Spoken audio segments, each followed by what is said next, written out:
Welcome, welcome, welcome! How's everybody doing tonight?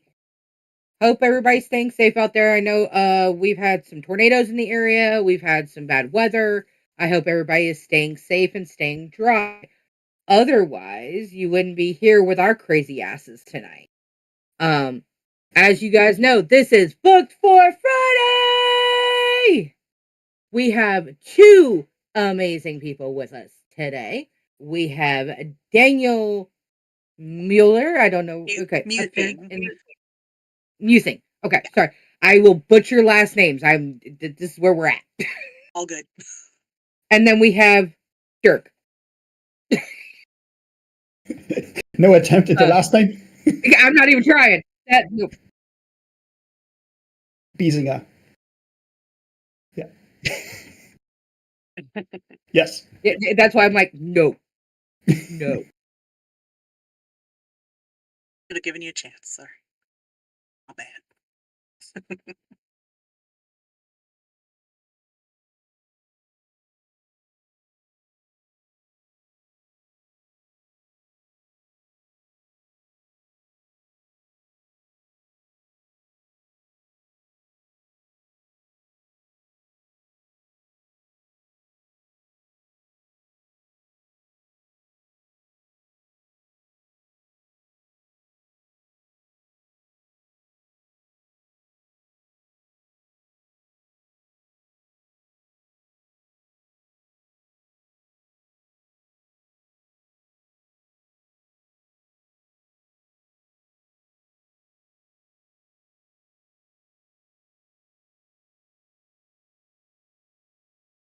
You guys hear me?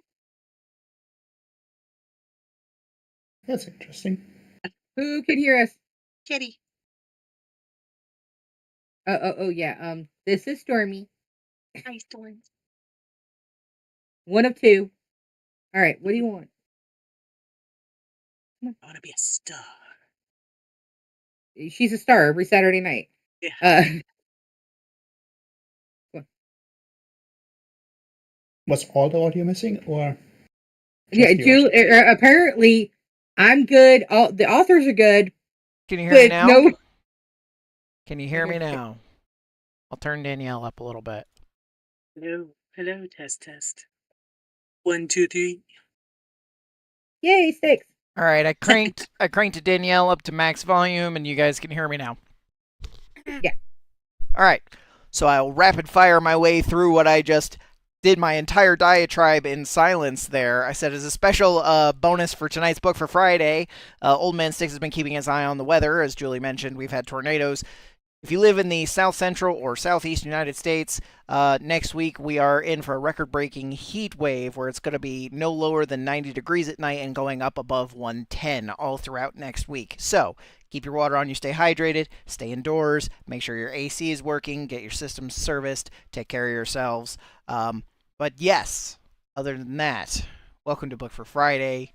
As you guys all know, we have every Friday we do author interviews, bookish interviews, narrators, editors, you name it. If they are in the publishing space, we try to get them on the show here.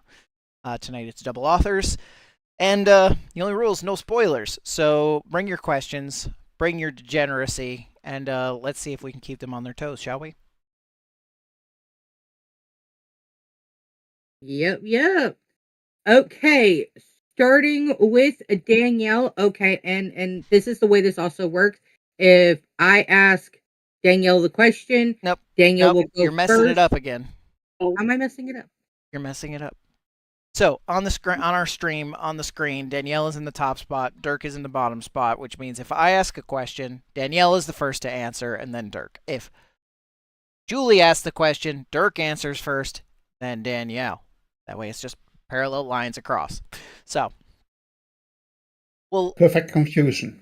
Yes. So go ahead, Julie. Ask your question, your famous one, or anyone you want, really. Well, goody. All right. First off, tell us a little bit about yourself, your book, where we can find you, and maybe something notable that not a lot of people know about your characters. Okay. I'm going to be doing it a little bit different because everything is different here. So, first of all, so I'm Doug Biesinger, and by profession, I'm a data scientist, machine learning engineer, and aerospace engineer. But for over 20 years, I've been building a speculative world called Boreas. And what makes this world a little bit different or unusual, it's not built around a story. The world exists, the world moves forward, and my books are a window into that world. So those books, the books that you're reading, is actually you are following folks in that world and experience the world how they experience it. And you learn about that world out of their limited perspective. There is no general info dumps how the world works. Everything is out of the perspective of the individual, of the character that you're following. Having said that, it's not just single main characters. It's not a single linear storyline that is happening. The books are following, the books are always moving forwards in the timeline, because the world always moves forward. But you're not only following one storyline, because the moment you have multiple folks in the world, you have multiple story arcs. So from that perspective, it's getting a little bit complex at times, but sooner or later there are crossovers happening. So as a result, everything is relatively fast moving because the world doesn't stop. Everything is multi-threaded, and you discover it, and it's layers up and layers as you're discovering it, as in your normal life is as well. You never know what is coming, what is important, or what was important 5 years ago, what is coming back. So this is the feel of the world. Everything is speculative, everything is I call it non-dystopian.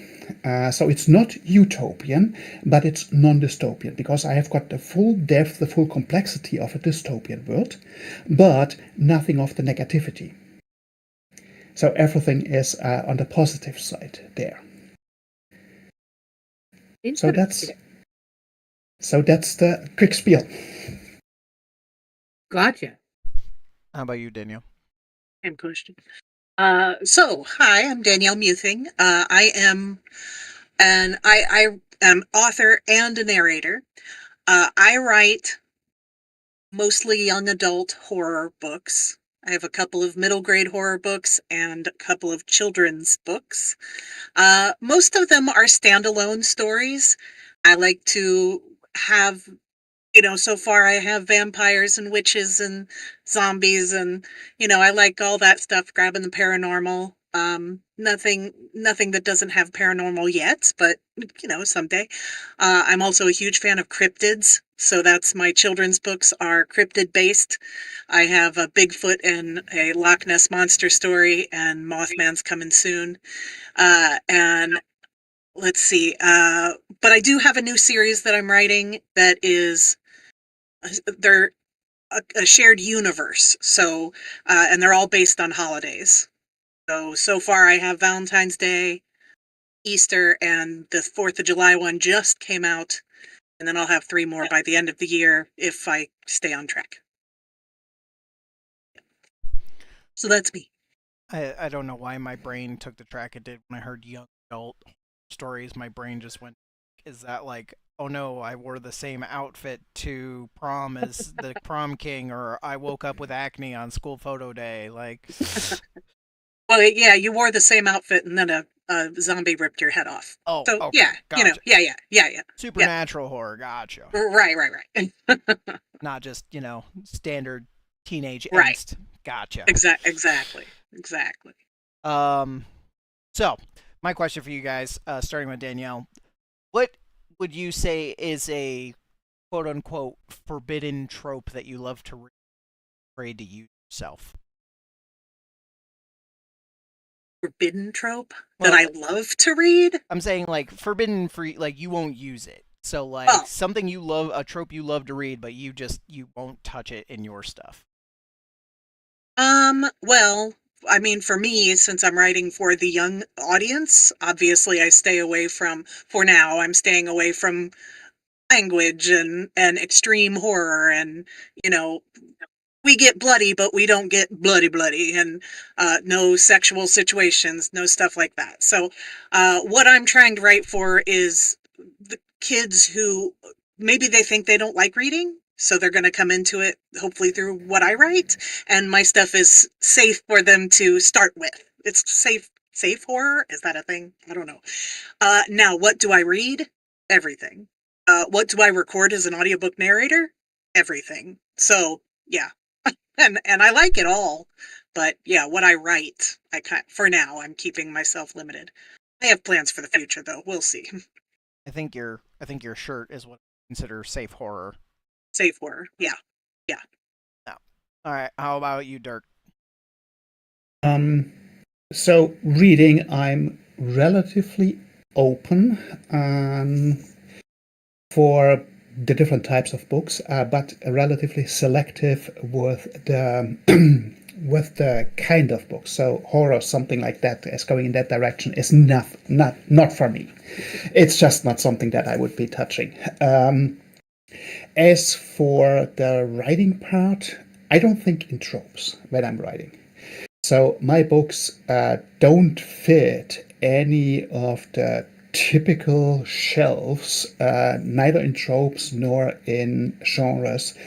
For me, the book is a medium to transport the story that I want to tell, and the story is not fitted into a box. So I'm telling the story as it is, as it sits. If it reminds on certain tropes here and there, then that is a coincidence. It's not by design. And I'm not staying out of it by design either. For me, it's simply what the world needs, what you're experiencing in the world. That is what I write. And I'm not limiting myself because of whatever reason.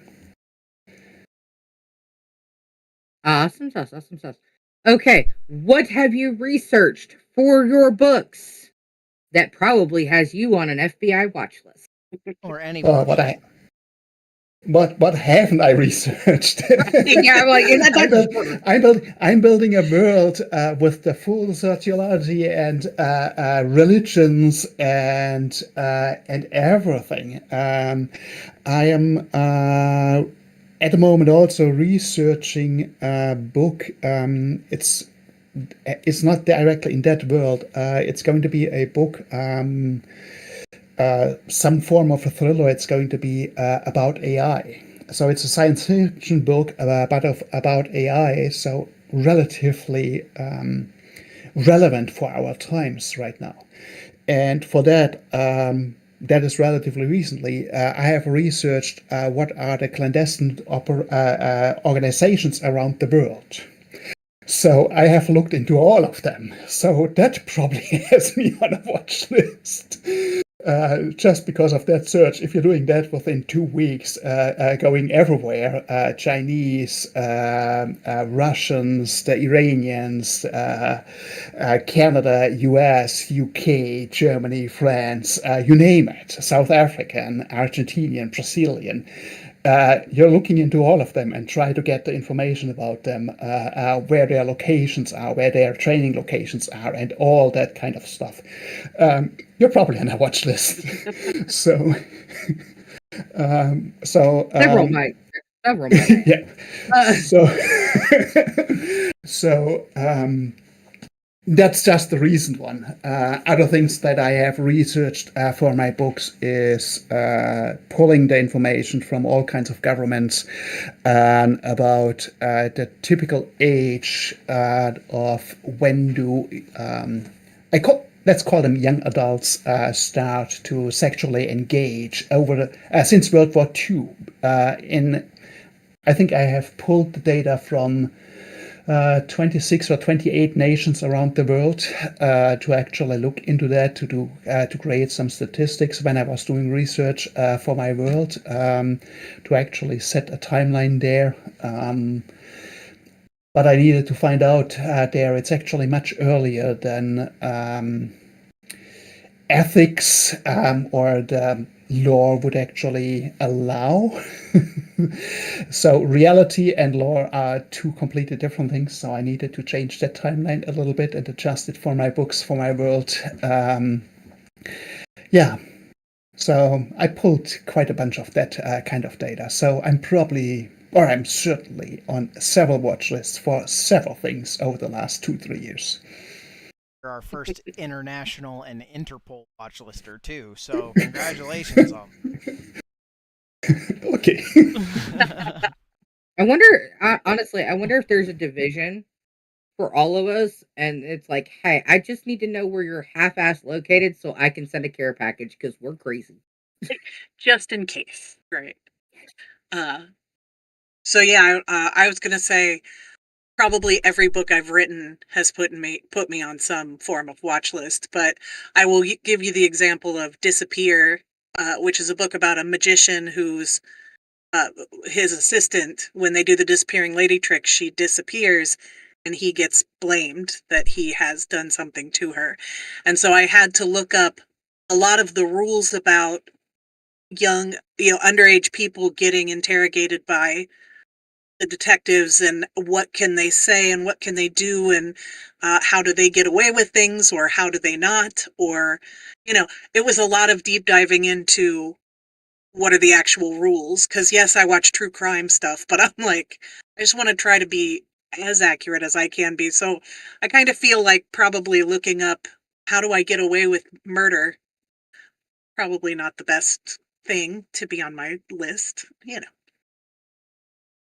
My recent one, to give everybody a giggle, is if you are chloroformed, does that change the smell of your blood?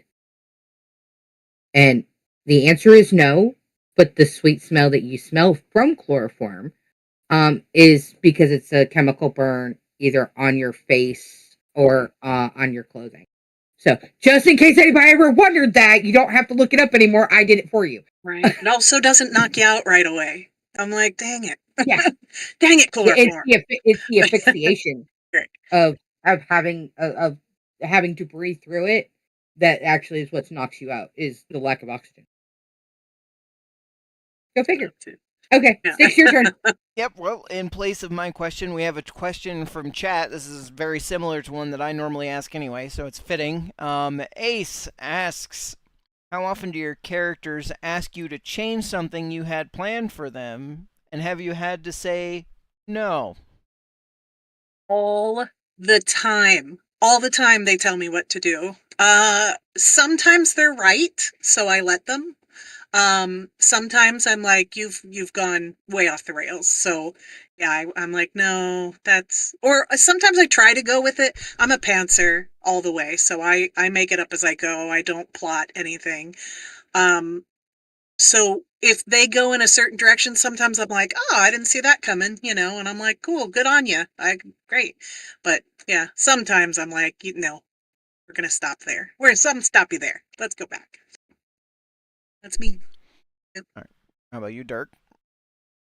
So I'm actually a mix between a plotter and a pantser. So I plot out the timeline of the story arcs and each individual story arc. So I have kind of gates, time and location gates, and also what the development of the story arc needs to be at that gate. But other than that, my characters always take me on the wild ride. Like I said, it's a world and you're looking into their world and it's just going nuts in there. So you never know what you get with those folks in there, and it's just wild and enjoyable. Yeah, the question I normally ask is, can you give us a story about when your character took the hardest left turn? Happened. Ace. Every Wrap page. it up. Every page. Go ahead, Julie. Okay. What's your next question? This one's usually asked by one of our other co-hosts, but I figured I'm going to go ahead and jump the line and go ahead and use it. Which character would you trust with your car keys? With the preface that they know what a fucking car is, because we've had so many authors with this question. They're like, well, they don't know what a car is, and I'm like, okay, with the preface that they know what a car is. Which one would you trust with your car keys, and which one are you hiding them in a cookie jar? So, my world is a science fiction world, roughly about 60,000 years in the future.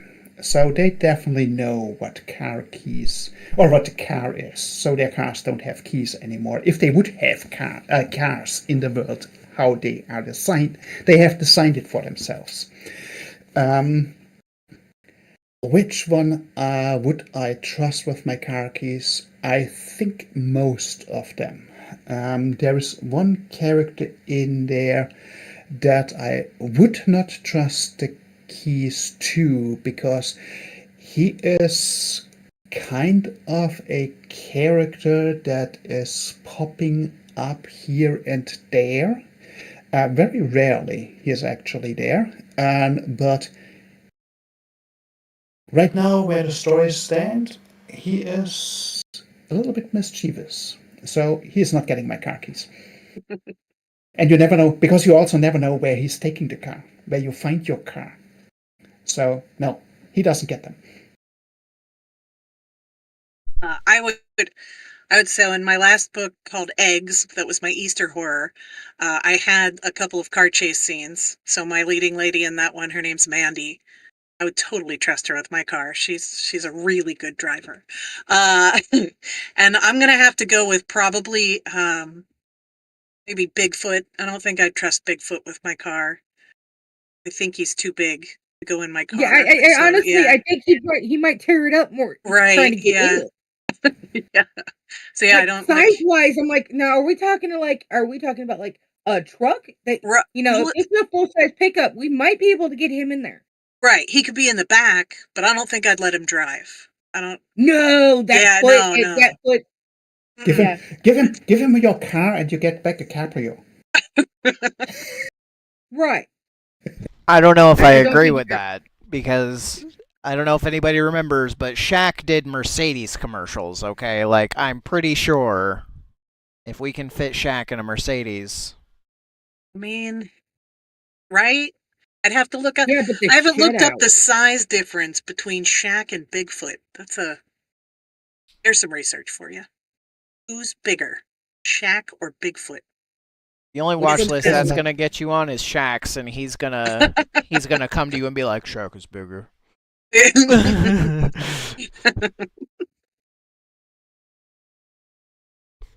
All right. I guess that's back to my next question, yeah? Yeah.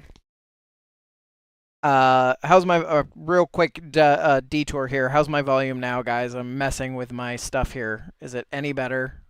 Are we having any increases here? Good now? Because I can crank my volume up more. Better? Okay. Keep an ear out. Let me know. My next question for you guys, again, starting with Danielle. If your current work in progress was a restaurant, what would it be? I'm talking like anything from like 5-star Thai Italian fusion all the way down to a Waffle House. Like, what are we talking about? We're gonna go with like a mid-range, maybe Italian place. No, I take that back. Not Italian, because it's vampires. They don't hang out in Italian places. I want to hang out in an Italian place. But like, yeah, mid-range, maybe Indian food. Why not? Yum. They use a lot of garlic too. Just saying. That's you're right. Man, I ain't going out with vampires. I don't want to go eat with vampires. They're no fun. It would have to be like Japanese or something. I don't think they use a lot of garlic. Yeah, let's do that. Some. Sounds good. Oh, no, you know what? There you go. It's vampires. It's like a mid range sushi joint because it's raw. Yes. Did you just There you go go. there? I Write did. that down. Boop, boop, boop, boop. All right. How about you, Dirk? I'm going to be answering with the restaurant at the end of the universe. Ooh. Oh. Douglas Adams. I don't know if that gets a lot of traffic.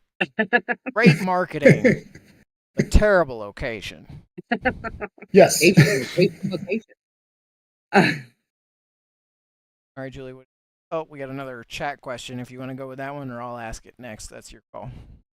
I'll ask it. This one comes from Ace. If you are away from home or away from your home base and something starts screaming for you to write it, what place do you look for first to stop and write it? Okay. Like how do I take notes if I'm I out and about? I think he's asking I'm like guessing if when you're you're on the road and you're like headed to work or headed to an event or something like that, and something is just gnawing at the back of your noggin, what do you do about it? Do you stop and write it down? Do you put on a voice recorder? What do you do? I think it's my turn, right? Yes. So my process in general, it depends on what it is related to. If it's related to my current work in progress, or if it is for some future work. My process is the first draft that I'm doing is a very quick draft. So a lot of what I'm putting in there is partially even fillers. So if I know I need to fill something in or go into more detail, then I leave a note for myself in that first draft. And I also do that with these kinds of ideas that are coming or thoughts that are coming. They are being put into that first draft as a similar note. So at the beginning of the first draft, I have a page in there, literally a page in there, or it's starting at a page. Sometimes it's then a few pages towards the end of the draft. Where there are notes in there of what I need to double check, what I need to verify in the next editing path. What I do not do is I'm not jumping back and forth in the draft and start changing, start editing. And I put a note in there and I keep on the draft, keep on the timeline, getting through the first draft.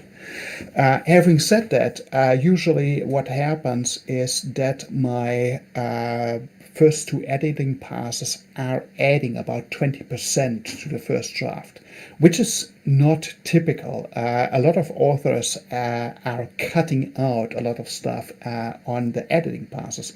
I'm adding a lot of stuff. So I know that when my manuscript is sitting after first draft at about 100,000 words, I know it's going to be 135,000 word book once I'm done with all the editing passes, once everything is being put in there. So it's growing quite significantly. But this allows me to actually move relatively fast through the story and make sure that the complete storyline fits nicely. As for when it's not related to work in progress, then it's going into a dedicated document for future developments. And out of that, actually, what can happen is that a little bit of a foreshadowing is going into the current work in progress. So sometimes I have just a half sentence, sometimes it's just the use of a word in early books that I know is going to be coming in book 4, 5, or 6 that is foreshadowing.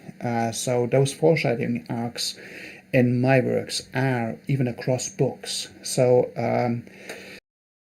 my books are meant to be reread with what you learn later and really revisit them. So you need to circle back. It's not that straightforward. And that is also my writing. It's a little bit chaotic, but it works for how my brain works and how it works for my process.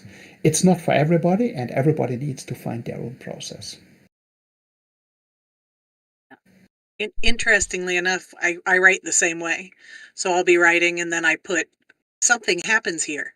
And then I'll move to the next scene because I'm not sure what that transition is. I'll get it later.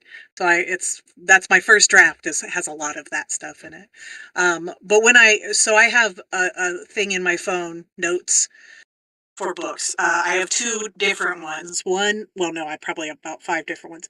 But one is just kind of an overall idea for books. So I'll get an idea, open the phone, write down whatever it is, and then maybe come back to it at some point. Then one is for whatever I'm working on at the time, the work in progress. So like I said, I make up stuff as I go, but I'm always thinking about the book. So if something pops into my head and I'm like, oh yeah, that'd be good, but I'm not near my computer, I'll just write it in my phone and then come back to it later.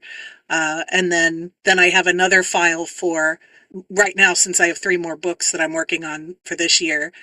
I have those 3 books. And so this morning I had something come up in my brain for the Christmas book. And I was like, oh, I better write that down because by the time I get around to writing that one, I'm not going to remember that. So yeah, my phone is full of notes, and it happens at 3 a.m. when I wake up, and I'm like, oh, the only hard time is when I'm in the shower. I don't know how to write things down when I'm in the shower. Just try to remember them by the time I get out. I recently learned from my 3-year-old that they make these things called bath crayons, and you could just like start drawing on the wall. There you go. Great idea. Yeah, it's Sorry for stepping away there, folks. I know you all kind of saw me rubbing at the side of my nose. I had like this.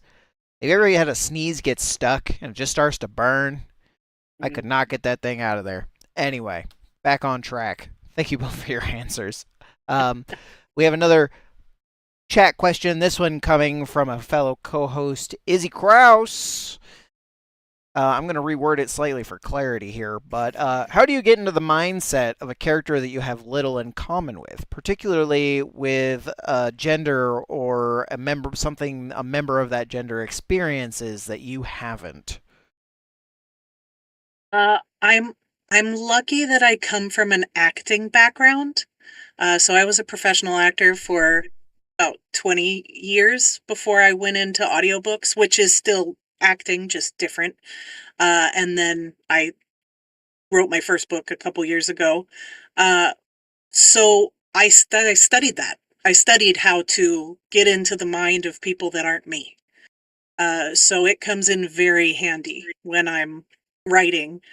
Even when I'm writing, I've played men on stage. I've played animals on stage. I've played all different kinds of things. So yeah, that really, really came in handy when it came down to writing these characters. And if it's something that I really am struggling with, if I know someone who happens to have had that experience, I'll reach out to them and just ask. Or heck, there's this thing called the internet, and you can pretty much find out anything you need to know if you dig deep enough and get it put on lists. So. And anything you read on the internet is true, folks. Absolutely, 100%. How about you, Dirk? So far I have not encountered something that I either have a direct experience or know somebody who has that experience, and that I can use as a resource, or that I can put myself into their shoes to write about it.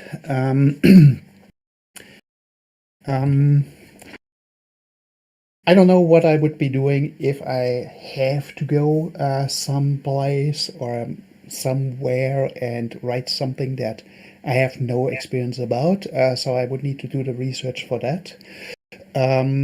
But so far, I always had some form of a reference that I could use, and that also then allows me to actually just think about, let's say, it's a person, a friend or something who had that experience.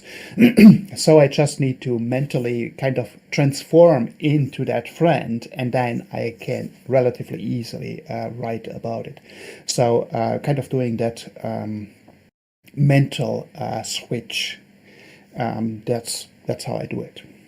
I really want to know who you know that knows what it's like to go through one of those like Jetsons bank tube things, since your books are set 60,000 years in the future.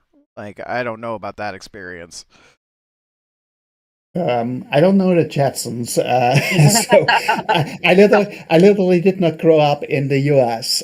You can probably tell from my accent. And funny story on the side, when we moved into a house in 2016 and did some redecoration in that house in 2019, I noticed that our TV was not plugged in.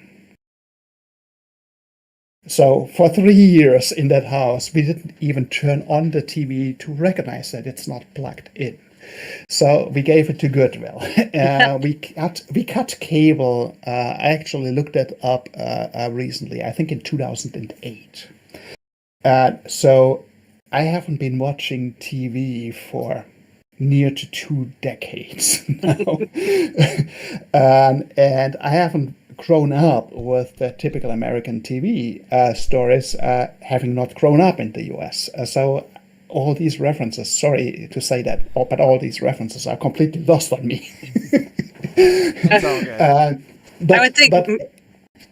But having said that, I mentioned it. I mentioned it in the introduction. I'm also an aerospace engineer, so I know what it actually means to go into or experience those a little bit unusual situations. I know how an aerospace or an aircraft works, really going into the details there, crawling around in the innards of an aircraft. It's fascinating for me, that kind of machinery. And I'm probably understanding it on a far deeper level than most folks.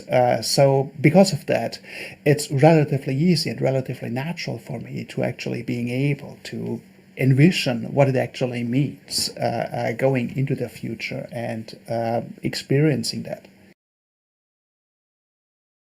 Yeah, I'm not gonna lie. I kind of forgot that minor detail, and as soon as you said that, I was like, oh yeah, that's how he can figure out how you put a person in a bank tube. He's got that kind of brain. All right, Julie, what's your next question? Okay. If you could add one mystical creature. Now, this one for Danielle is going to be a little bit different, a little bit more of a caveat because you have cryptids in yours. But if you could add one magical creature to your world to wreak havoc for 24 hours, what would it be? Interesting concept. You're giving me ideas. I know. Write it down. You're giving me ideas. I actually need. Like Rain of Fire. The whole basis of Rain of Fire is the fact that the kid's mom works in the underground with coal mining and everything like that. And when they hit this shaft, that's when they find the dragon. And then the dragon ends up throwing them into to a dystopian thing. So what character would you add that would wreak havoc, not necessarily bad havoc, but would wreak havoc in your system?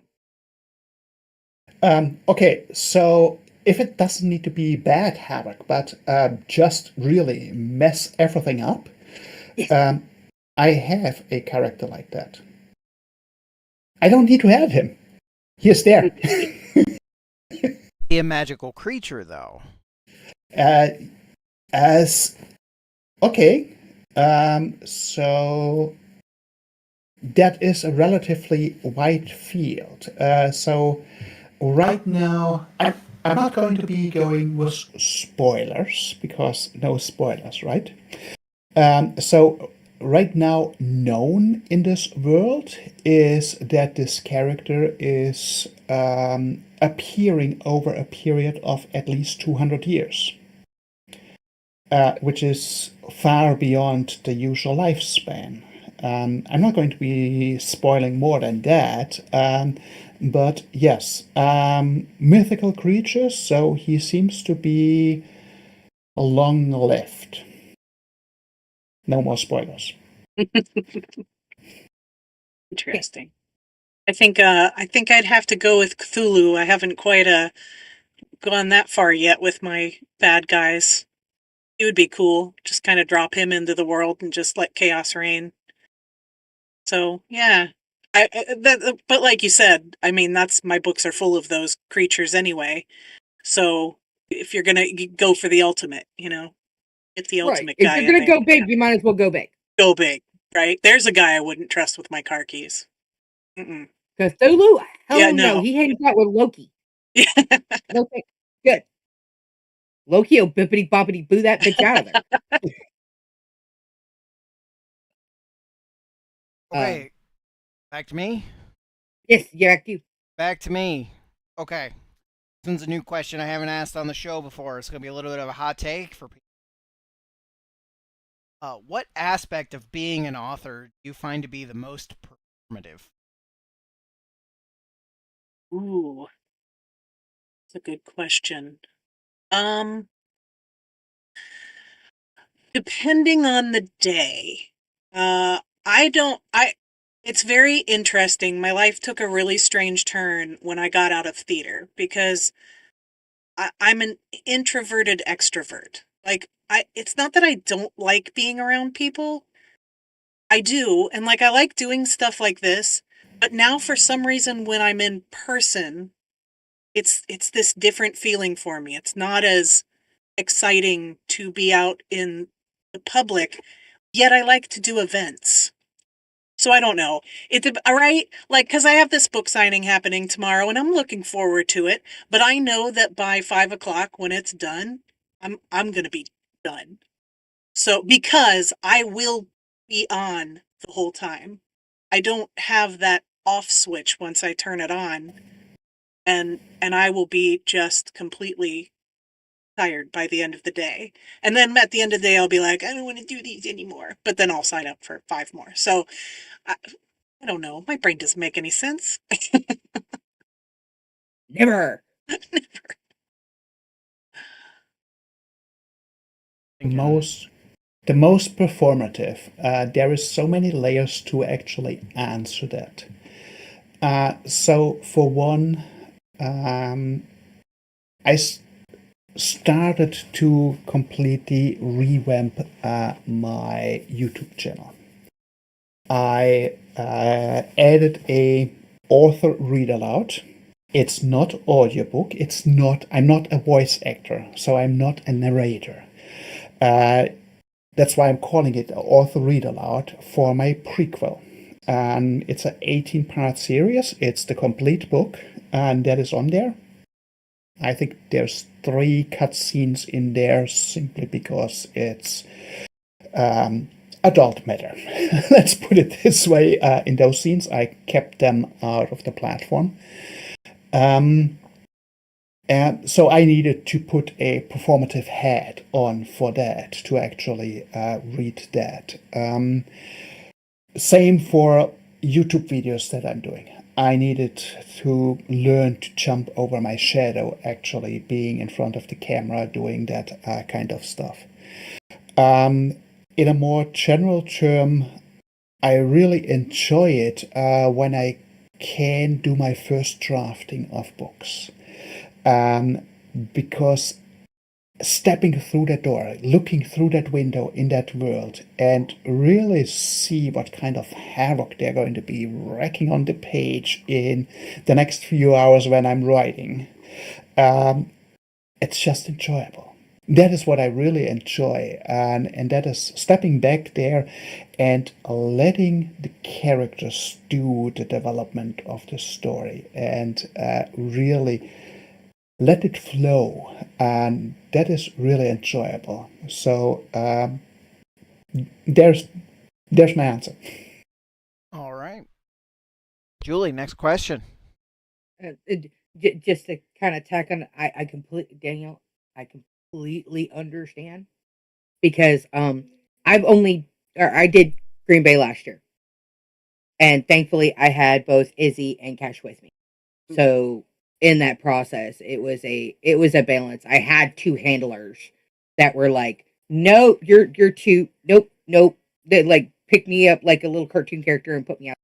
Like there we were. But no, I completely understand because by the time we're done, we're like, okay, I'm zapped. I need food and a quiet spot.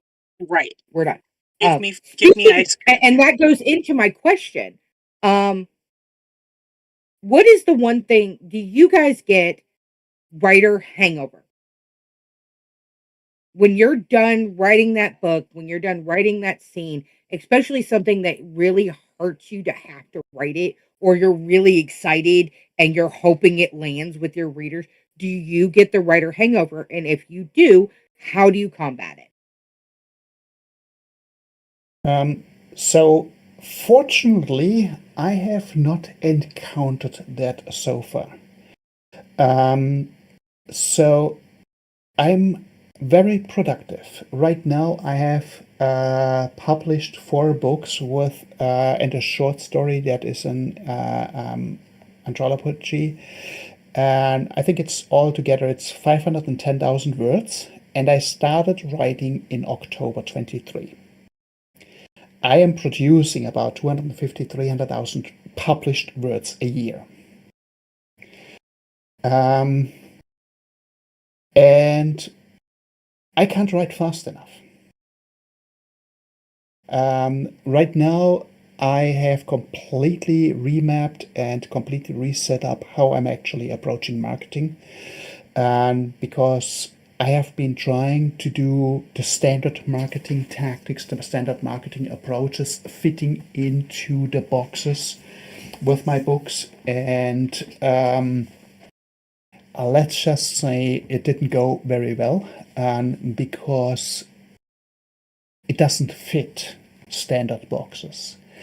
So I have completely redesigned over the last 6 weeks, and having no job right now allows me the time to actually have been doing that basically full time for 6 weeks now.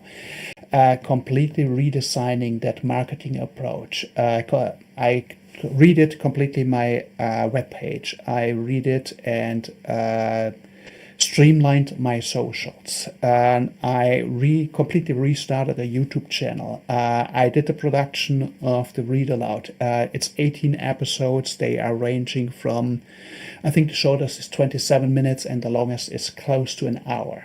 So that is right there is 60 hours, 70 hours, 80 hours of production time just to get those out.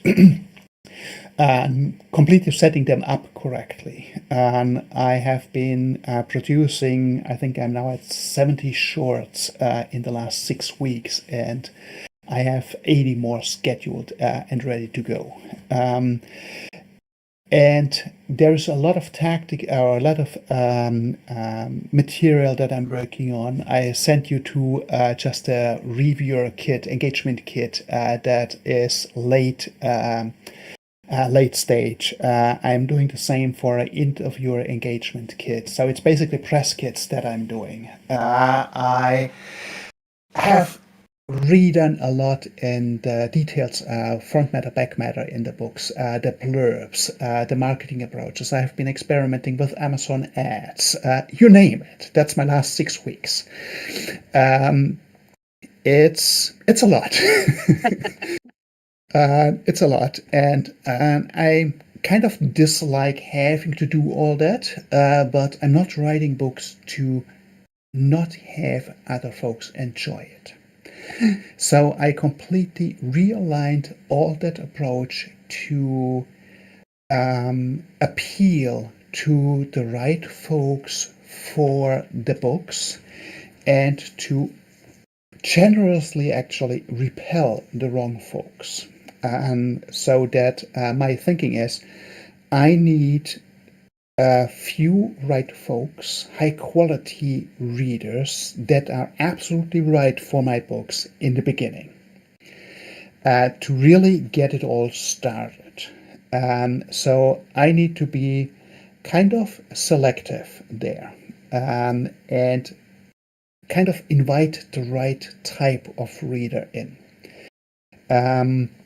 I had a couple reviews on my books that are really hurting right now because they are low star reviews because the book was basically a bad fit for them.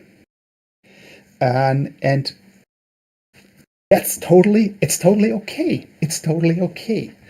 And so taking the lesson out of that, I set up everything to attract the right reader, to make that right connection, that it is a good fit. And because it only helps everybody if it's a good fit. And it hurts if it. No, you can't. You can't. And I don't need to. I don't want to. I don't want to bend backwards trying to do that. So I'm making it very clear to what my books or what kind of reader my books are for and what kind of reader they're not for. And the whole pipeline that I have set up is to really make that very clear and really filter very generously there. Generously in that I'm filtering in the right people, I'm filtering out the wrong people or the wrong fit people. And that is what I have been thinking a lot about and deciding a lot about to do that. To completely revamp the marketing. And I'm looking forward to actually getting back to writing more. I've got 3 books in the works right now. It's going to be the next year. It's probably going to be, once I'm finished with them, it's 500,000 words between those 3 books, and I want to finish them this year. So I'm looking to get back into that. So a little bit a roundabout answer to your question. Yeah, I was gonna say I'm the opposite. I get writer's block all the time, and I have those moments where I'm like, oh, I was on such a roll, and then boom, it just stops, you know. But I try to be pretty disciplined about everything because with audiobooks, I'm recording books for other people and writing my own books, and so I record audio in the morning. I usually do editing or whatever I need to do in the afternoon, and then I write at night. And I try to keep that schedule every day, which helps my flow of writing. Now, the book I'm working on right now is called Dead Man's Party. It's my Halloween horror book. And I am struggling with it because, again, as a pantser, when you come into it, you kind of have that idea, you know what's happening, but how do you get to the certain things that you want to get to? And, I don't have an ending. That'll come when it comes. So right now I'm kind of like, am I enjoying this one? Do I need to change it? Which I know I don't, but I say that to myself all the time. So my writing sessions haven't been going fantastic yet, but we will get there. We'll get there. Well, Dirk, I'll say it sounds like you have a rather wonderful problem to have. If I were you, I would look up Dame Barbara Cartland, and maybe you could try using her method because she was able to put up 700 novels in her lifetime. So for somebody who has more words than time, she figured it out.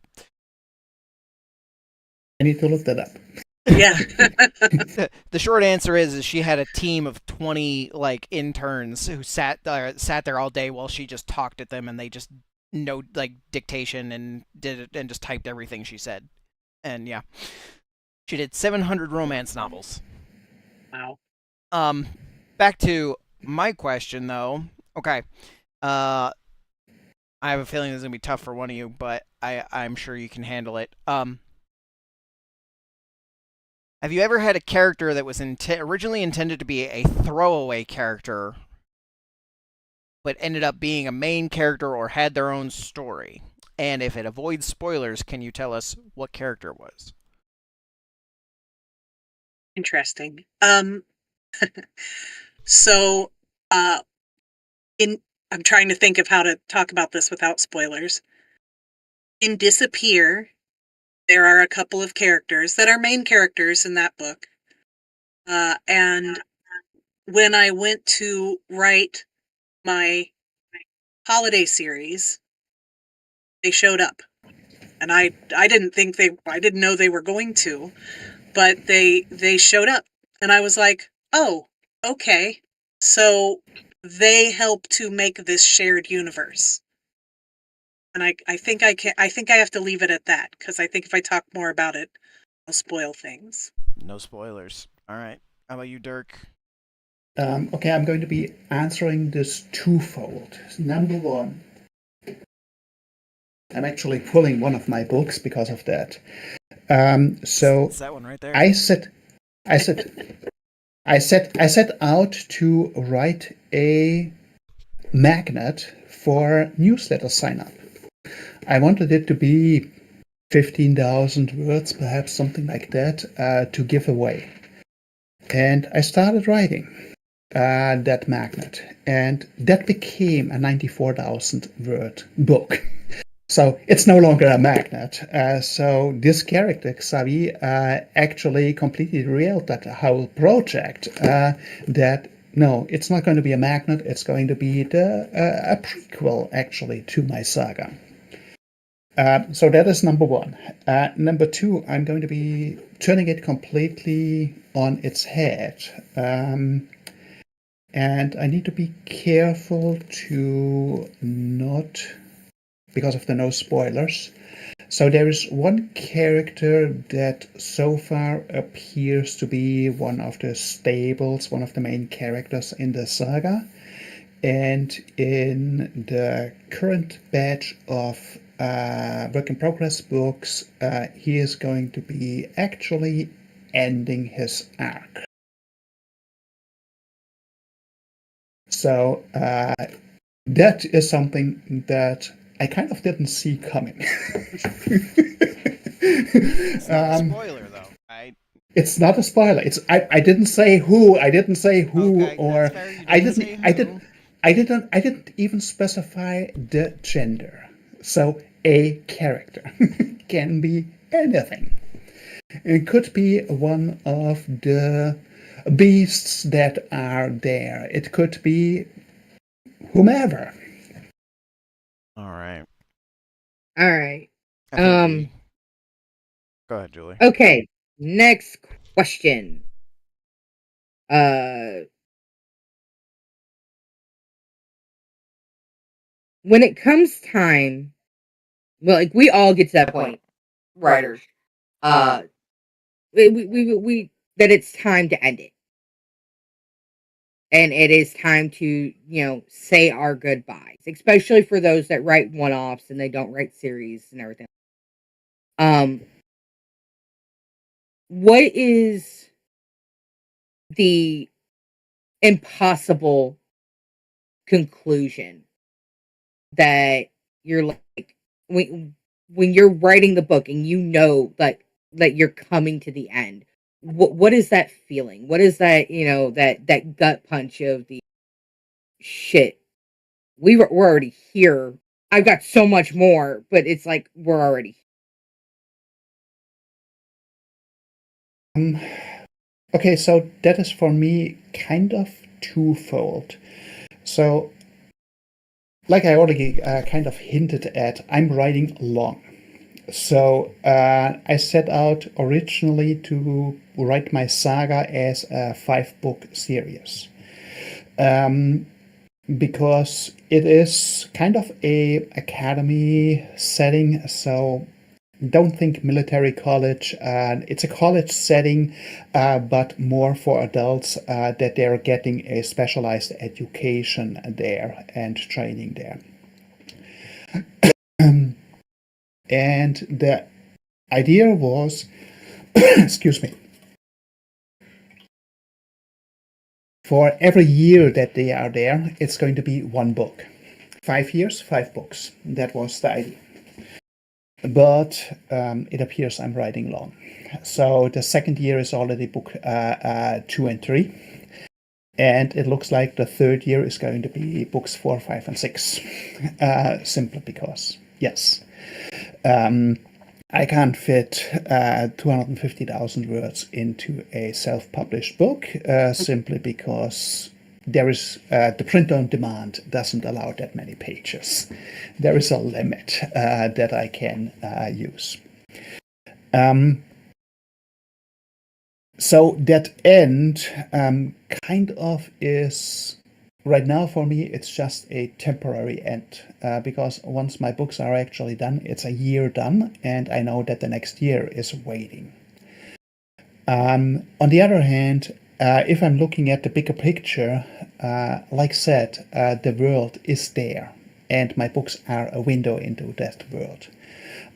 So it doesn't hurt that much because I know the world still is there.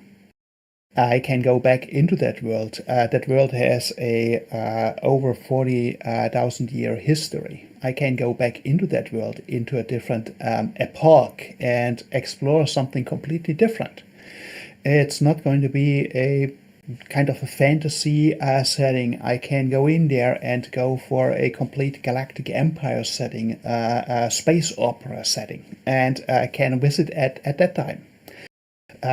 Or the 8,000 years before the time that this current saga is playing is a relatively dystopian setting. So they're going through a dark time, and there is all that kind of dystopian stuff. I could go in there and visit it there. The world is there. The time of the world, the history of the world is alive. It's there, and opening a window or a door and go in there and have a look. It's possible. Or going back into that world 2,000 years after the current saga and actually see, okay, what did they actually accomplish out of that society that I have been describing there? How does it actually look 2,000 years later or 200 years later?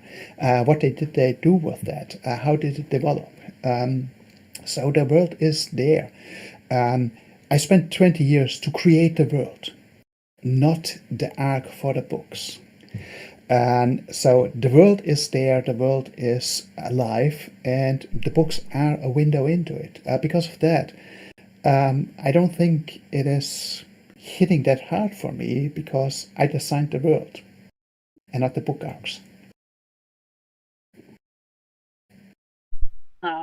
So I will say that my books, all of my books are contained stories. So even in this holiday horror series, although there is a through, they're set in the same towns and all of that, every story ends. I don't yet.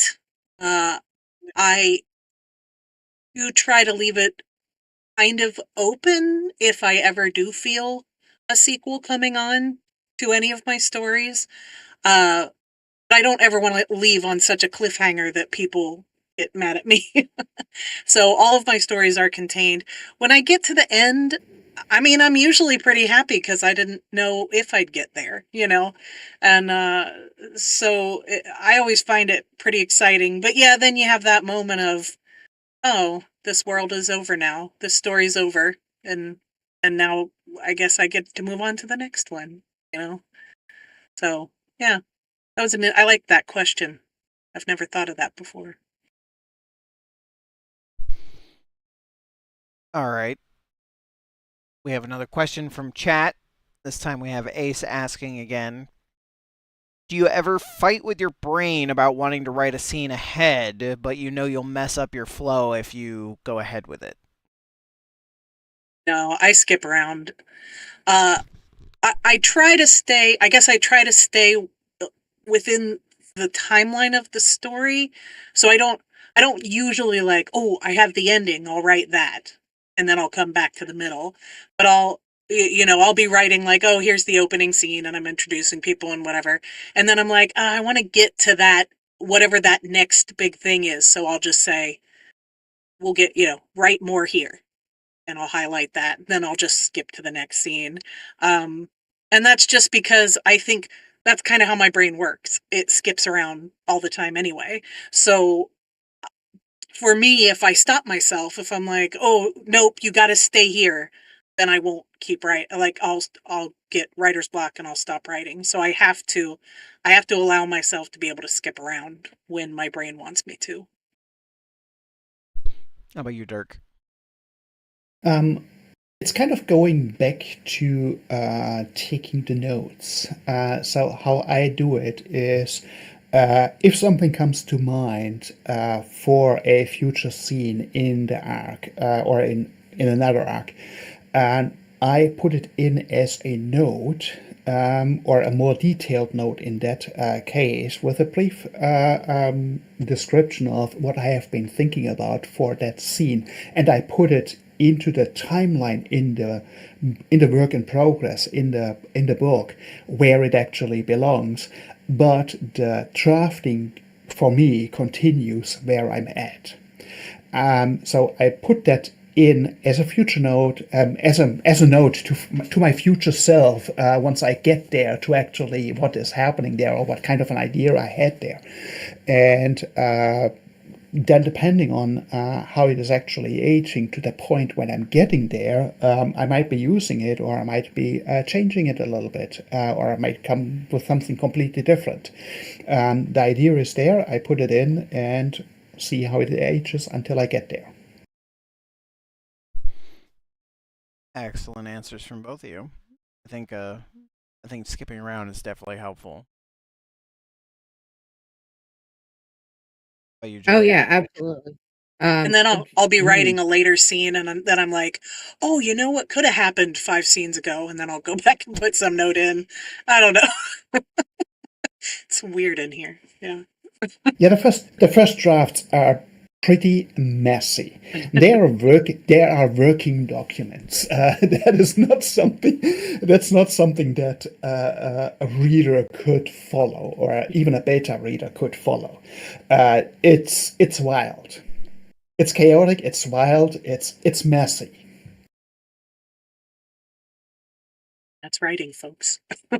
that's writing. That is writing. Mine, everybody can follow it because it literally goes from head to hand. There it is. Whether that's pen, paper, or in the computer or whatever. My thing is follow the sticky note. There's 3 missing in my office, all with a fight scene that is due tomorrow for a whole My Pen Promptcast. I have no idea what fucking. I have no idea. I think my cats took off with the sticky note. So with that, okay. We are been on for about an hour and 12 minutes.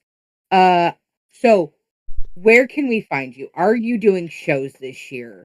Um, What do people have to look forward to next? This is your opportunity to plug what people should be excited about in the near future, whether it's in the real world or on the page. And since Julie kicked this one off, we'll start with Dirk. Okay, so I don't do shows simply because the typical reader that I'm looking for probably wouldn't be on these kinds of shows. And they are a relative um, a relative special breed. Let's put it this way. And the other thing is, I wouldn't feel comfortable actually doing shows. It just doesn't fit my character, and so it would be not enjoyable for anybody. So I'm not doing it. Um, Having said that, my Central Hub is actually my webpage, and I completely reduced my social footprint. So you find me on my webpage. You find me on Blue Sky for the quick and short updates, high frequency updates, and other than that, the other main hub is actually on YouTube. and that's pretty much it. You can follow along on my Pinterest, where I have just mood boards where I'm collecting ideas, stuff like that. But it's more kind of an impression kind of follow along. It's not interactive. If you want to interactive, Blue Sky or YouTube. Other than that, what is coming this year? Like I said, I'm going to be getting back to working on my third year in the saga. I kind of fear it's going to be 3 books because it's going to be very long. Like I said, I'm doing a year cycle. I think the detailed writing right now is about 2 months into the year, and I'm crossing the 100,000 words in my first draft already. So there is a lot going on in that year, a lot happening, and I have a very detailed, very dense arc still ahead of me. So that is what is in the pipeline. Other than that, outside of the saga, I'm also working on, like mentioned, on a thriller. Could be kind of detective story, true crime story, science fiction, thriller mix. I don't know what genre it's going to be falling into, what box it's going to be fitting into. It is about AI. It's looking kind of where we are at AI, but with a more kind of realistic point of view. Like I said, this is what I do as a profession, so I know how it actually looks behind the curtains, looking into the data centers, what is actually happening there, how is that code actually working, and I want to, without going into the technical details, I kind of want to make that accessible for everybody to understand what it actually means. And I think sitting on both sides of the aisle of working with that stuff, actually putting these things into production, as well as sitting on the other side, on the writer's side, on the artistic side, fighting against the abuse of the artists and the artist outputs for the AI, gives me a pretty unique perspective on this whole theme. And I want to make use of that and really show both sides of the coin at the same time, kind of unwrap the coin and show it all at once. And that is where this story is going to. So that is also something in the works. So yeah, and that I hope to finish also this year. All right, Danielle. So my website is daniellemuthing.com. If you go there, you can find all my socials, but I'm on TikTok, Instagram, Facebook. I'm still there because I'm old. And right. So that's, and I try to interact as much as I can. So reach out. I'm happy to talk about anything. Let's see, the books. So my newest book, and I don't know if we can see that, Do or Die, came out. That's my 4th of July zombie spectacular. And the audiobook just released today. I do my own audiobooks because, hey, if that's going to be my profession, I might as well. So that one just came out today.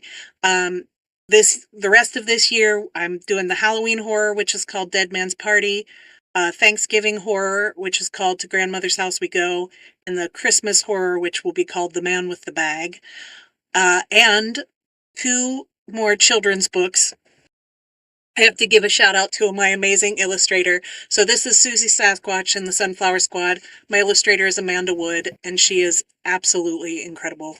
And so the Cryptid Critter series is my children's books, and we have Mothman is coming out. Marty Mothman Goes to Camp Moonbow. And if we have time, we're going to try to get a Squonk book out by the end of the year. And if you don't know what the Squonk is, look him up. He's adorable. It's going to be she. But anyway, event-wise, Tomorrow, if you happen to live in Cincinnati, Ohio, I will be at the Eastgate Vendor Market signing books. It's at the Eastgate Mall. If you're in the area, you know what that is. Oldest mall ever. And then later this year, I'm doing Happily Indie After. That's happening in Sharonville, Ohio. I will be surrounded by about 150 romance authors. So if you're a horror lover, come see me because I think people are going to be very confused as to why I'm there. But I'm looking forward to it. This is going to be a lot of fun. Because it's all independent authors, so it's going to be cool. And then in October, I'm doing the Covington Cryptid Block Party. And this is a huge event that happens in Covington, Kentucky, all cryptid based. It's so much fun. It's a free event. It's outside. Super duper fun. If you've never been around the cryptid folks, they're a blast of people. So those, and I have a couple other ones that are kind of hanging in the balance. I don't know if I'm going to get into those, but again, you can follow me. I talk about this, everything I'm doing, and maybe come out and see me, get some signed books. For you folks here in Discord, every time you're talking about your websites and stuff, and I just randomly start pointing. I'm not crazy. I'm not like Pavlov's dog, where I have to point when someone does. Your socials are on screen below or above your names. So for people in the chat, you guys know if you're a regular here, you know the deal. Don't try and click on them. They are not clickable links. They're just there for you to see, so you can type them in. And I'm glad you mentioned Cryptid and the Covington one, because another one is, I don't know if they do an event, but I know for cryptids you should really check out Lost River in Bowling Green, Kentucky. I used to live there, and they have like really crazy like Appalachia cryptid stories because of the Lost River caves. But that brings us to the end. Thank you both for being here so much. Julie had to step away, so we get to do a Styx outro tonight. You guys know to buckle in for this one.